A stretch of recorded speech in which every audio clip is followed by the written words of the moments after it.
Hello and welcome to Dharma Talk Tuesday. I'm so happy to be here with you today. I'm flying high on energy from my event this past weekend, the Unleash Your Inner Calling retreat. So it was so good, so good. I mean, these events that I've been doing this year have just been getting better and better and better as things get when you practice them. You know what I mean? I heard a quote. I'm in the 2 Comma Club with Russell Brunson, and there's a person in there who coaches named Myron Golden, who you should look him up. He has a podcast called Bible Success Secrets, and he did a training in there. And one of the things he said, which it just like, do you ever hear something and it just like hits you in the heart? And he said, most people won't be bad at something long enough to get good at it. Most people won't be bad at something long enough to get good at it. I mean, doesn't that just get you in the heart? And it kind of reminds me of my first year in business when, in doing like the coaching business, not just yoga teaching. And I remember there was a weekend where I made a commitment and I was like, I'm going to make money this weekend. I'm going to create an enrollment. I'm going to make a difference. It's going to be powerful. I just was like committed. And so I had, because of the strategies that I was running, which I now teach in Maya, Money Alignment Yoga Academy, I had a list of warm and qualified, high quality leads.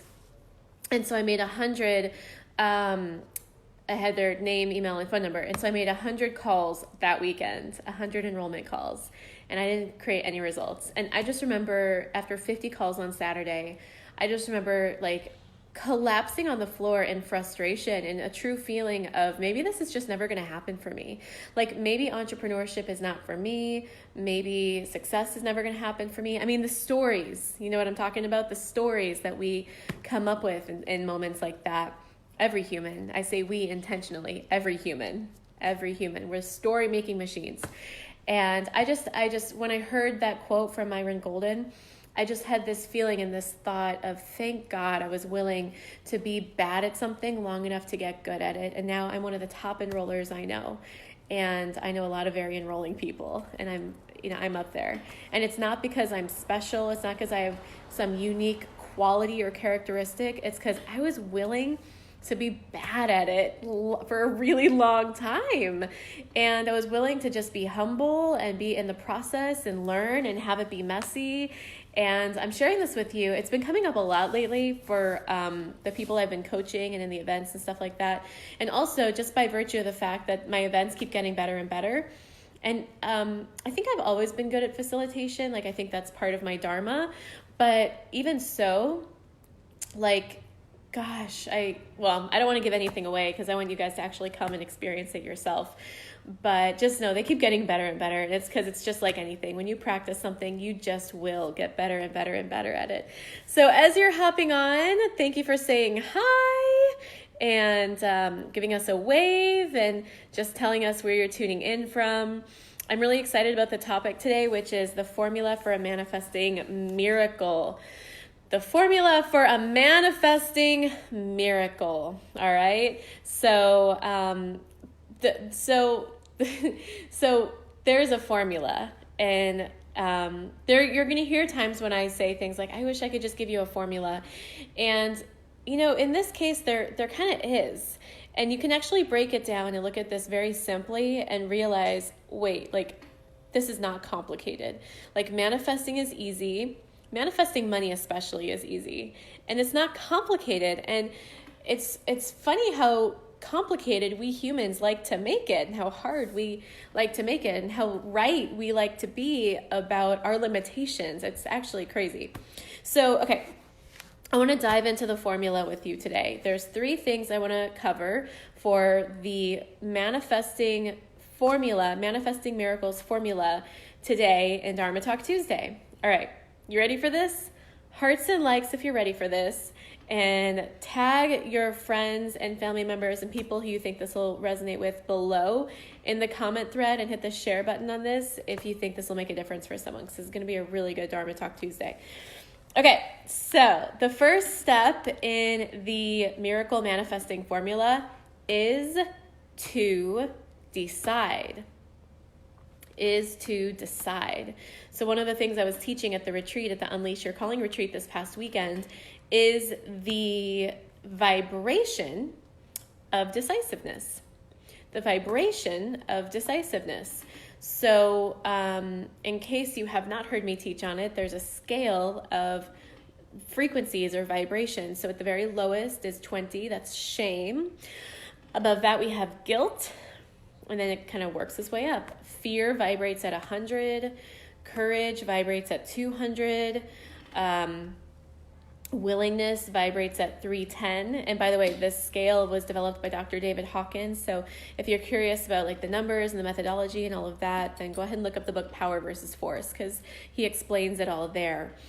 But the vibration of decisiveness is 600. It's up there with peace.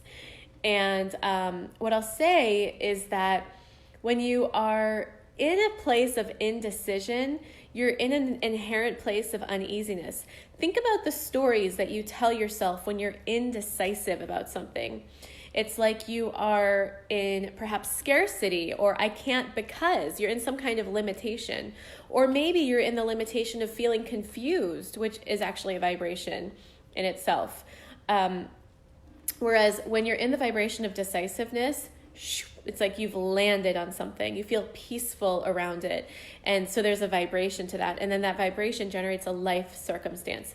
The other way to think about this is that when you're decisive, you've identified your desire. And when you've identified your desire, it's actually a lot easier to manifest, because you can see and feel and think about and like really grab onto the specifics of that desire in your mind's eye and in your practice, such that you can cultivate. So one of the things I teach in Maya, my group coaching program, Money Alignment Yoga Academy, is how to cultivate the emotions of what you want, because that's the language of the universe. And so if you're just doing affirmations, you're missing out. Like that's not it. Like you got to actually generate these elevated emotions around the thing that you want.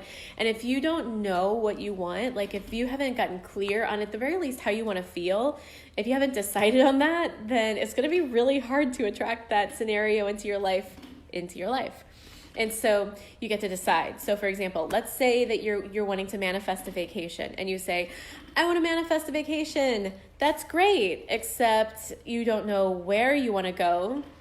You don't know how you want to feel. You haven't decided yet. So, one of the things I'm working on right now is manifesting a new car. I've always had such a desire for a BMW convertible as long as I can remember. But it's so funny because I haven't actually made time to get clear on like what color, what kind. And I can kind of tell you off the top of my head. I can even answer. I could say like white M3. But I actually have not, there's no energy behind that for me. I haven't cultivated the emotions behind that. I haven't, like, there's no, there's no umph behind it.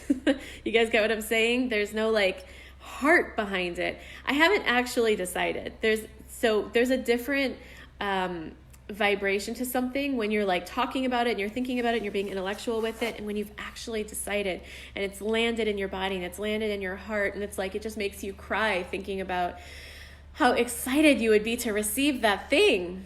And so there's a decisiveness behind that. There's the vibration of decisiveness. There's a peacefulness behind that. It's super high vibe. And so the first step in manifesting your miracle is to decide. You've got to decide. And if you find yourself in a conversation of 1 foot in, 1 foot out, you haven't decided yet. And what that does is it creates, if you're 1 foot in, 1 foot out on something, and you stay 1 foot in, 1 foot out on something, what that does is it actually degrades your sense of self-trust in yourself. And from a sourcing perspective, it degrades the sense of trust that other people can have in you. And that has a really powerful effect on your manifesting, and like not in a good way. So like whatever the thing is, whatever the 1 foot in, 1 foot out thing is, it really affects your vibration, and it really affects your your essence, your aura, your beingness. And so it affects what you manifest in your life. So conversely, when you choose to be both feet in, be both feet in, be all in. And for a lot of people that feels very risky. Like it feels like so for example, sometimes I see people struggling with deciding on their unique offering inside their business, like what's my pricing, what's my packaging, what am I offering? And so I see people on the fence of like making a decision around that. And so even something like that, like you just have to decide and you have to get behind it. And like I was actually working with one of my clients on this today, and she realized that, like I helped her see, and she realized that like me just saying, okay, do this, this, and this, and this for your offer wasn't actually going to give her the peace of mind and the decisiveness that she desired. It actually had to come from within her. And so one of the things people do is they hang out in this like racket or limiter of confusion, and it feels very real and it feels like a real excuse. Or they'll hang out in this racket in this limiter of I don't know, or I don't know what to do yet, or I'm going to wait and see. And again, it feels like valid. We enroll ourselves into it and it feels valid. But what's actually happening is you can't manifest that way. You're not going to manifest miracles. You're not going to manifest anything that way. So you get to be in the vibration of decisiveness. Journey Jill says, loving this message from San Diego. Keelan, that's so funny. I just saw your comment and I totally felt your presence here. And so it's so cool that you're actually here because I felt your presence before I even saw you. We've got Giovanna. We've got Laura Donnelly, our Alexandra Technique expert, resident Alexandra Technique expert. Got Catherine, Shawnee, Adri, I'm not sure if I said your name right. Hello. So that is step 1. Step 2 in the miracle manifesting formula is called imperfect action. And this segues out of what I was just saying about making a decision, because I think one of the things that causes people to be indecisive or to not make a decision is that they want their action to be perfect, and they want their like words and their copy and their offer and their flyer and their workshop and their sales conversation, fill in the blank, to be perfect. And so they don't want to put it out there until it's perfect. And that is a really bad strategy. And the reason is because it's never going to be perfect, especially if it's something new that you're doing. And I was sharing with one of my clients I was coaching today on when I first started Maya. I actually only created the first couple of months of curriculum, even when I was enrolling into it. And Maya at that time was about half the price that it is now. And, it was years and years ago. And I really did not have it figured out. And it's actually evolved and changed a lot since then, as I've grown and evolved and changed as one would expect. But like, I was okay with figuring it out as I went. And that's something that really works for entrepreneurs. In fact, I'm reading a book called Blitz Scaling right now by Reid Hoffman, who created LinkedIn. And he's consulted for Mark Zuckerberg and Facebook. He worked with the Airbnb guys as they were building out. And the book Blitz Scaling is essentially about this idea of here's what I love about it, especially as someone whose company is growing very quickly right now. It gives you permission to have things be imperfect as they're growing. And he calls it making the parachute as you fall down. You may have heard that expression before. And one of the things he says about like Facebook, for example, as they were growing, their motto inside the company was, I want to remember the specific quote. It was, oh no, now I can't remember what it specifically was.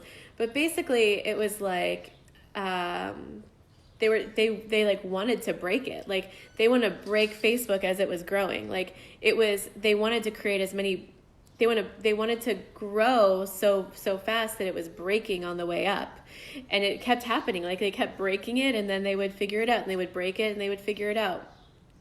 See, here you go. This is imperfection in Dharma Talk Tuesday. I didn't have the exact quote ready for you, and I'm totally okay with it. I don't make up any stories about that because I'm just serving you. And hopefully this is landing for someone that like, wow, if it's okay for Facebook, one of the biggest internet companies right now, and if it's okay for LinkedIn, and if it's okay for Airbnb to be like breaking as they grow, it's like, yes, it's okay. And if it's okay for them, it's okay for you. Like, if they let it be okay and not from the point of view of lack of integrity or lack of customer service, because, it's like they manage the integrity and the customer service on the way up, but they also recognized that they weren't going to grow at the level that they needed to create the best possible product that they could if they didn't scale as quickly as possible. Now, you might not be trying to build a LinkedIn or a Facebook or an Airbnb, but my point in sharing this with you is that you get to take imperfect action. So step 2 of the miracle manifesting formula is imperfect action. So let something be messy. Let yourself be messy. Let your conversations be messy. I mean, when I look back on my first few enrollment conversations, it's like, gosh, that was really bad. But again, are you willing to be bad at something long enough to get good at it? At this point in my career, I've probably done at least several thousand enrollment calls. I mean, every year I do several hundred, and there was one year where I did 1,000 just in one year. So when I was doing enrollment for someone else and really wanting to build that skill set of mine, and she had a ton of leads coming in, and I learned so much. And that's honestly one of the reasons why I'm so good at it now. And so it's not like I was popped out of the womb like, okay, I'm an enrollment expert, I'm a leader, I'm a coach, I'm so good at this, I'm amazing at copy. No, like that's not how it works. Like, you have to practice. And in that practice, it gets to be messy. It gets to be imperfect. You may piss someone off along the way. You may accidentally, unintentionally step on someone's toes along the way. And you guys, you get to be okay with that and not make up stories about that and not make that mean something about you or about the situation or about your business or about anything. And to keep going and to have your vision like draw you forward in a more significant way than your fears stop you or draw you back. You get what I'm saying? So, Keelan, thank you for sharing this message, this Dharma Talk Tuesday. Hi, Jody. It's so good to see you. Laura says, hi, Julie. I've been sharing and connecting and making offers. That's so good to hear. The offer conversations evolve, and I have flexibility to meet them where they are instead of looking for people who fit my offer. Awesome. Hi, Zen. Fit my offer exactly was what I meant. Yeah, fit my offer exactly. Yeah, so Laura, what I'm hearing is that you're showing up and being a blessing, and you're allowing yourself to be in the practice of making offers, which is so powerful. Okay, so here's the next thing I'm going to say. So the first thing is to decide, be in the vibration of decisiveness, get really clear on what you want and stick to it, commit to it, don't waver. Give yourself at least 6 months of that commitment and like allow yourself to do 6 months of that commitment and then to reassess at the end of that 6 months. But if you give yourself any kind of like wavering room, prior to that, you just really are not serving yourself. You're selling yourself short and you're allowing yourself to fall back into old patterns that obviously no longer served you, which is why you created a shift. Second, take imperfect action. Inspired imperfect action. Okay. Number 3, step 3 is to receive. So let me give you an example.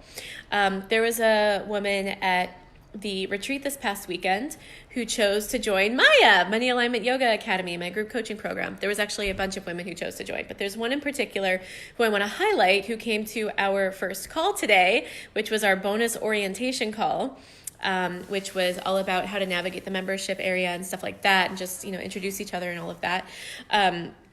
It's so cool because she'd been burned before by other programs and coaches and things like that.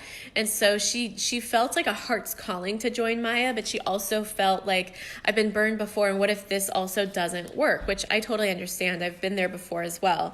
And what I said to her was, this is actually not about Maya at the end of the day. This is about your relationship with your body wisdom. And like, if your body wisdom is saying yes to Maya, like yes to joining Maya, you get to trust that body wisdom and that decision, because that's what a Dharma Queen does, is she trusts her intuition and trusts that body wisdom. And like, the mind will try to come in and say, but, and then if you allow yourself to do that over and over again in your life, you're going to live a very limited life, because the mind is programmed to help you survive, not to thrive. And so that's the difference between operating from your heart and operating from your mind, okay? So it takes a lot of trust to operate from your heart, but when you operate from your heart and you make decisions from your heart, you set yourself up to create a life of expansiveness and surrender and freedom and divine co-creation, versus operating from your mind, which is basically setting yourself to live a life of total limitation and imprisonment. Not so good. So she chose to trust her heart. She joined Maya. And then she got on our call today, and she introduced herself, and then she said, while I have the floor and while I'm talking right now, I'd love to share with you something amazing, which is after I joined Maya, I went home, and right away she said, and she prefaced it, she said, my partner is not like an energy person or like a woo-woo person, and she said right away, he said, I don't know what you've been doing, but keep doing it, because your energy is so amazing and it feels so good to be around you. And so she got all this amazing feedback on her energy from her partner, who doesn't ever usually talk like that. And then she said she manifested free parking because she found a parking meter that was already paid for.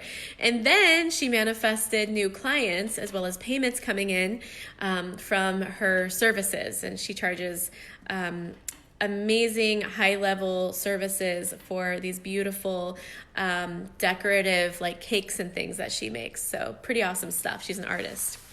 Okay, and she charges thousands and thousands of dollars for her beautiful her cakes and things. So I share that with you because that is a perfect example of the power of manifesting, like using the manifesting formula for miracles. And it's a perfect depiction of, okay, she decided, she took imperfect action, and then the third step, she got to receive. And this is where I can see a lot of people getting hung up, because it's like they decide, they take imperfect action, but now they're not receiving. So one of the things that I was covering on one of I had multiple coaching calls today, and this actually came up on several of them, was how if the universe provides you with an opportunity, you don't throw it on the ground and stomp on it. Like, that's no way to receive a gift. So for example, one of my clients was telling me that, she's had some great opportunities, but then she either didn't make an offer or create an agreement where she'd manifest. This is in the past, something we're working on right now. So she's working on communicating an energetic alignment, Money Alignment Yoga Academy. She's working on her money alignment in order to communicate in such a way that she receives the money that she really is worthy of receiving in exchange for her services. And she was saying in the past she either wouldn't have that communication or would source a breakdown or whatever. So now we're working on actually receiving what she is worthy of receiving in terms of financial compensation based on the amazing services that she gives. Another example is I was meeting with my team today, my Dharma Circle team, and we talk about our Maya clients and what we get to do to support them, to help them create results every single week. What's working, what's not working, and how to keep them moving forward. So we're really plugged in with what's happening with our clients. And she was saying, one of my team members was saying how she was supporting one of our clients, and she kept wanting to give her support. And this particular client kept saying, no, but I want this. No, but I want this. No, but I want this. And she wasn't actually receiving the support that my assistant coach Rush was offering. And then she said, that's such an opportunity for feedback. And she is writing her that feedback on, where else do you block yourself receiving support in your life? And it's just one of those like mirroring coaching moments, right? I wanted to give one more example, and now the example is eluding me. What was that? What did I want to say? It's vulnerable to receive. Let me say this. It's vulnerable to receive. Alison Armstrong talks about receiving as you actually breathe in the thing. Like when someone gives you a compliment or when someone gives you a gift, it's like taking it into you. Like, it's actually vulnerable to open your heart and say, thank you, I receive this. Thank you, I receive your love. Thank you, I receive this gift. It's actually vulnerable to receive. And so if you want to receive more money or more love or more whatever, something you may want to look at is like how vulnerable you are willing to be, how humble you're willing to be, how receptive, how present you're willing to be. This is all connected. You know, even to be able to receive divine wisdom. I see a lot of people hide behind the racket of I'm too busy, or I don't have enough time. And what they're missing is receiving divine wisdom and divine guidance, which means they're missing the opportunity to receive the specific way that God would have them go in order to create the result that they want. Or I'll see them even right from the beginning of the process, they're unwilling to make a decision, like a commitment, or they'll decide and then they'll waver, and then it breaks down the entire rest of the formula. So if they waver in their decision, if they're one way in, one way out, do you guys know how hard that is to be in relationship with? Like, you know, I went through a phase where I was like that with Matt. Like, I didn't even want to be in relationship with me. Like, we were like that together, and it was really hard to be in relationship together. It feels so much better to be in relationship with someone or something that is all in. And so if you want to be in relationship with someone, or you want to source a relationship where someone is all in with you, whether it's a romantic partner or a client, you get to source that by being all in on the things that you desire. And then what that does is it creates this mirroring effect of, okay, I'm all in. I'm going to take action even if I feel imperfect or even if I feel not ready. And then what that does is it creates a context and an environment where you can now receive. And then your job is to just receive and not block it. And so many people block it, and just allow yourself to receive it. Laura says, imperfect action is how we learn. It's the AT model. Do it, see what happens, observe, and modify as needed. Beautifully said. Hi, Violetta. Laura says, oh, I like 6 months of commitment. It takes time to grow and to learn. That's right. Receive, hard, but I just now know when you mentioned me in my work, I received it in my heart. Oh, that's good. I'm so glad. Keelan says, my buddy, so awesome and amazing. Laura says, I was just thinking it was just about a year ago that I joined Maya. Things are so much more expanded for me now. Blessings abound when we are being a blessing to others. Beautifully said. When we shift, everything around us shifts. Receiving is vulnerable. Key piece. How vulnerable in what area? I think we can be vulnerable in some areas, but not open to receiving in other areas. I agree. Keelan says, it's exhausting. That's so true. Being, one of my leadership coaches says, 98%'s a bitch, or 99%'s a bitch, 100% is easy. Just to speak into what you just said, Keelan. All right.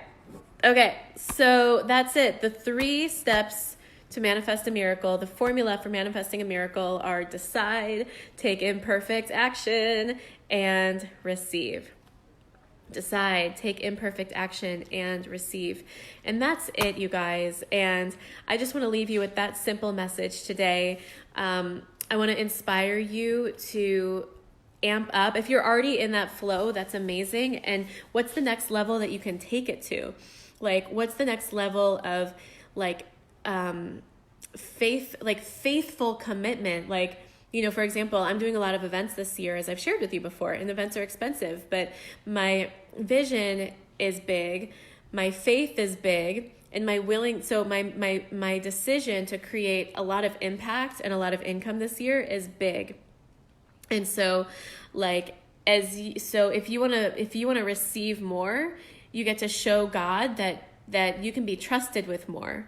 So God knows that I can be trusted with big responsibility. We literally are just shy of $500,000 in revenue this year at the Dharma Circle, as of this point in time. So we're on track for 7 figures this year, and I'm clear that it's because God knows I can be trusted with a lot, and that's only going to continue to grow. And so it's because I am decisive, I am unwavering, because I take imperfect action. I am not afraid to look bad. I am humble. I'm not afraid to piss people off, not in like an instigating way, but in a I see the possibility in them more than I see the limitation in them kind of way. And I really am very good at receiving. So that's possible for you too. I am not special or unique or strange in any way, shape, or form. That's just, every human is like that, right? Okay, so Jody says, thank you for your generosity. You are welcome. So many great comments here. Thank you for your comments, you guys.